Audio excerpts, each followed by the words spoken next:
Liao.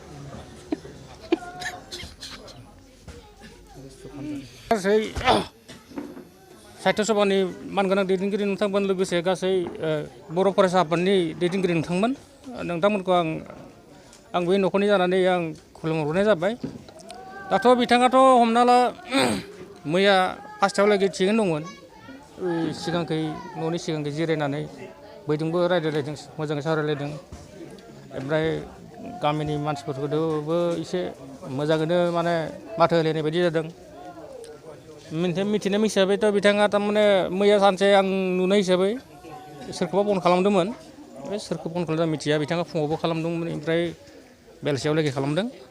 गोनां मुंदांखा लिरगिरि धरनीधर औवारी बिथाङा मैया हरखाबै रुंसारि जानायनि खौरांखौ मोननाय लोगो लोगो दुलाराय बर' फरायसा आफादाबो गोथौ दुखु मोननायखौ जोङो फोरमायदों। लोगोसे दिनै बिथांनो जोबथा मान बावनो थाखाय दुलाराय बर' फरायसा आफाद बाक्सा जिल्ला आरो गबर्नर दख'रा दुलाराय बर' फरायसा आफादनिफ्राय जों बिथांनि न'खराव नुजाफैदों। बिथाङा सासे मुंदांखा लिरगिरिमोन। रायजो राजाफोरजों अनसायजानाय सासे लिरगिरि जायनि थाखाय गोबां बान्थाबो बिथाङा मोनदोंमोन। दा बेबायदि सासे गेदेमा बर' थुनलाइगिरि बर' लिरगिरि आरो समाजनि हाबा मावग्रा सासे मानसि रुंसारि जानायाव थारैनो जोंनि बर'फोरनि थाखाय बेयो मोनसे खहा होननानै जोङो सानो आरो बिथांनि जे सोरजिनाय बेखौ इयुन जोलैया अनसायगोन बेखौ जोङो मिजिंथिदों आसा खालामदों।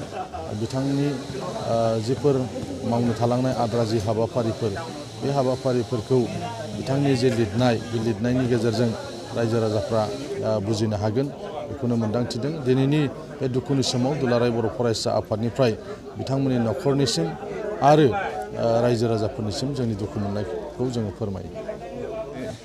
मोनसे दुखुनांथाव खौरां बर' हारिनि थाखाय धरनीधर औवारी सार बे सारनि न'खराव जों दंफैयो। बेहाय सफैनाय लोगो लोगो जोङो न'खरजों लोगोसे बाक्सा जिल्ला दुलाराय बर' फरायसा आफादनि जानानै दुखु फोरमायनो लादों। मानो होनबा बिथाङा जोंनि गेजेराव सासे मुंदांखा लिरगिरि समाज सिबियारि बिथांनि सोरजिलु जिखिनि होलांनाय बेखौ जोंनि इयुन जोलैया जाहाथे लाखिलांनो हायो बेखौ जोङो हास्थायो। आरो बिथाङा जिहेथु माने साहित्य सभाजोंबो जड़ित थानाय सासे दैदेनगिरिमोन। मोनसे समाव बरपेटा जिल्लानि खेबथाम आफादगिरि जानाय साहित्य सभानि लोगोसे बायदि संगठनजों जिहेतु लोब्बा दङ। दा बिथांखौ जोङो बेहाय सनमान हाखारे बिथांखौ बिदाय होनो लादों। दा बेहाय गोबां जोंनि दैदेनगिरिफोरा फैगोन, गोबां गौथुमफोरा फैगोन, एबसुनिफ्राय लानानै साहित्यनिफ्राय लानानै बड' राइटार एकाडेमिनिफ्राय लानानै गोबां बेबायदि दैदेनगिरिफोरा बेहाय सफैनो गोनां दङ। दा जोङो बेहाय सफैग्रोनानै बिथांनि जे बिदायनि खामानि बिथांखौ माने सनमान आकारे बिदाय होनांगौ बेखौ जोङो बे ओनसोलाव बिथाङा जिहेतु सासे फोरोंगिरिबोमोन बाबारि हाइ स्कुलनि बे स्कुलाव लांनाय जागोन आरो गबर्नरआ सालबारि ओनसोलाव बिथांखौ मोनफ्रोमबो संगठननि जिखिनि अफिस बेहाय दैथिंनानै बिथांखौ जोङो सनमानै बिदाय होनो बेहाय आखायाव लानाय जादों। दा दुखुआ बेनो जे बिथाङा आरो थांना थाबावनोबा हयथ' सोरजिबावनो हागौमोन। नाथाय जोङो बेखौ आसा खालामो सोरगोआव जाहाथे बिथांनि जिउआ अराय आलो गोजोन थानो हायो आरो इयुन जोलैया बिथांनि जिखिनि सोरजिलु आखु सोरजिलु जोंनो होलांनाय बिहोमा बे बिहोमाजों जोङो दावगालांनो हायो। मोनसे जों सोलोंनो हायो इयुन जोलैया बेखिनिखौ आसा थिनाय जाबाय। आं दाबसे जायगायाव दंफैयो जोंहा माबायाव माइनाव गामियाव दं राजबारि बागानाव। जोंहा जोंनि बर' थुनलाइ आफादनि आगोलनि दि बड'नि मासिगिरिमोन, राइटार्स एकाडेमिनि मासिगिरिमोन आरो गोबां लेखा लिरनाय थुनलाइगिरि, रायथाइगिरि, खन्थाइगिरि बिसेसै मैहुर सल'मा लिरनानै मुंदांखा जानाय, साहित्यिक पेन्सन मोननाय आरो बर' थुनलाइ आफादनि समेस्वरि एवार्ड बे एवार्डखौ मोननाय जोंहा बिटिसि गभर्नमेन्टनिफ्राय जिथुनाखि मोनसे एवार्ड मोननाय। बिथांनि गोमालांनायाव बर' थुनलाइ आफादनिफ्राय मा दुखु मोननाय फोरमायगोन? बिथांनि गोमालांनायाव बिथाङा जेसे खामानि मावदोंमोन बर' थुनलाइनि थाखाय, बर' हारिनि जौगानायनि थाखाय बेखौ जों दिनै बेखौ दिनै गोसोखांनानै नायनो बर' थुनलाइ आफादा जों दुखु मोनदों आरो आंखौ स्पेसियेलि जोंहा बर' थुनलाइ आफादनि आफादगिरि बिथाङा एसे उसुखआव दङ लोमजानानै थानायखाय आंखौ बुंहरबाय नोंथाङानो रिप्रेजेन्ट खालामहैदो होननानै आरो बर' थुनलाइ आफादनि मिरु बर' थुनलाइ आफादनि जा दुखु बे दुखु फोरमायनायखौ फोस्रावनो थाखाय आंखौ बिथांमोना बिबान हरनायखाय आं दिनै नुजाफैदों।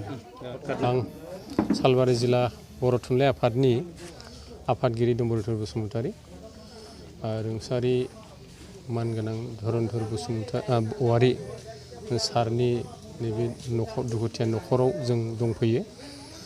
दा बाथ्राया जाहैबाय बिथांनि रुंसारि जानायाव जों दिनै बर' हारियानो सारा आसामानो मोनसे सुफुंखो हायै खहा। मानो होनना बुङोब्ला बिथांनि जि सोरजिनाय थुनलाइ बे थुनलाइखौ बिथांबायदि बे आंखालखौ सुफुंनो हागोन बायदि जोंनि गेजेराव जों गैलिया, जों मोनलिया। बेखायनो बिथांनि जि रुंसारि जानाय बेयाव जोंहा गोबां खहा जाबाय। आरो बिथांनि जिउमाया जाहाथे सोरगोआव आलो गोजोनै जायगा मोनो बेखौनो आङो इसोरनियाव आर'ज गाबबाय। आं दुलाराय बाथौ गौथुमनि गाहाय नेहाथारि मुस्रि बसन्त सरगियारि। दा मा खालामनो थांनाय मैया साननि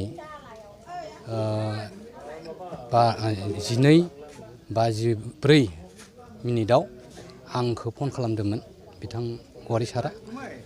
दा बे समाव आं बाथौ आर'जआव दंमोन, हमनो हायाखैमोन। ओमफ्राय मिस कलखौ आं हरफिनदोंमोन। ओमफ्राय एसे रायलायनाय जादों। जियानो जाथों बेबायदि मैयासो रायलायनायनि गेजेरजोंनो मोनाबिलियाव जे बेबायदि रुंसारि जालांगोन बेखौ जोङो साननो हायाखैमोन। जियानो जाथों दिनै जों दुलाराय बाथौ गौथुमनि एबा बर' समाज हिसाबै जोङो जोबोद दुखु मोनदों। दा खोथाया जाबाय मा बिथाङा लिरगिरिल' नङा, जोंनि दुलाराय बाथौ गौथुमनि बरपेटा बाक्सा जिल्लानि बिथाङा बोसोनगिरिमोन। दा बेनिखायनो जों दुलाराय बाथौ गौथुमनि जानानै जों दुखु फोरमायदों। आरो लोगोसे जोंहा दिनै जोङो बे सावदु फिथायाव जोंनि दुलाराय बाथौ गौथुमनि माखासे बिबानगिरिफोर ओमफ्राय जोंनि बरपेटा बाक्सा जिल्लानि जोंनि गासैबो बियाबनि माने बे बिबानगिरिफ्रा फैनानै जोंहा बेयाव मोनसे मिटिं दङ। बे मिटिङाव जोङो कन्डलेन्स खालामगोन। आरो बिनिफ्राय बे मिटिं जोबखांनायनि उनाव जोङो दुलाराय बाथौ गौथुमनिफ्राय जयैनो बिथांमोननि न'खराव जों खबर लाफैनायनि खौरांखौ जों रायज्लायखानाय जाबाय।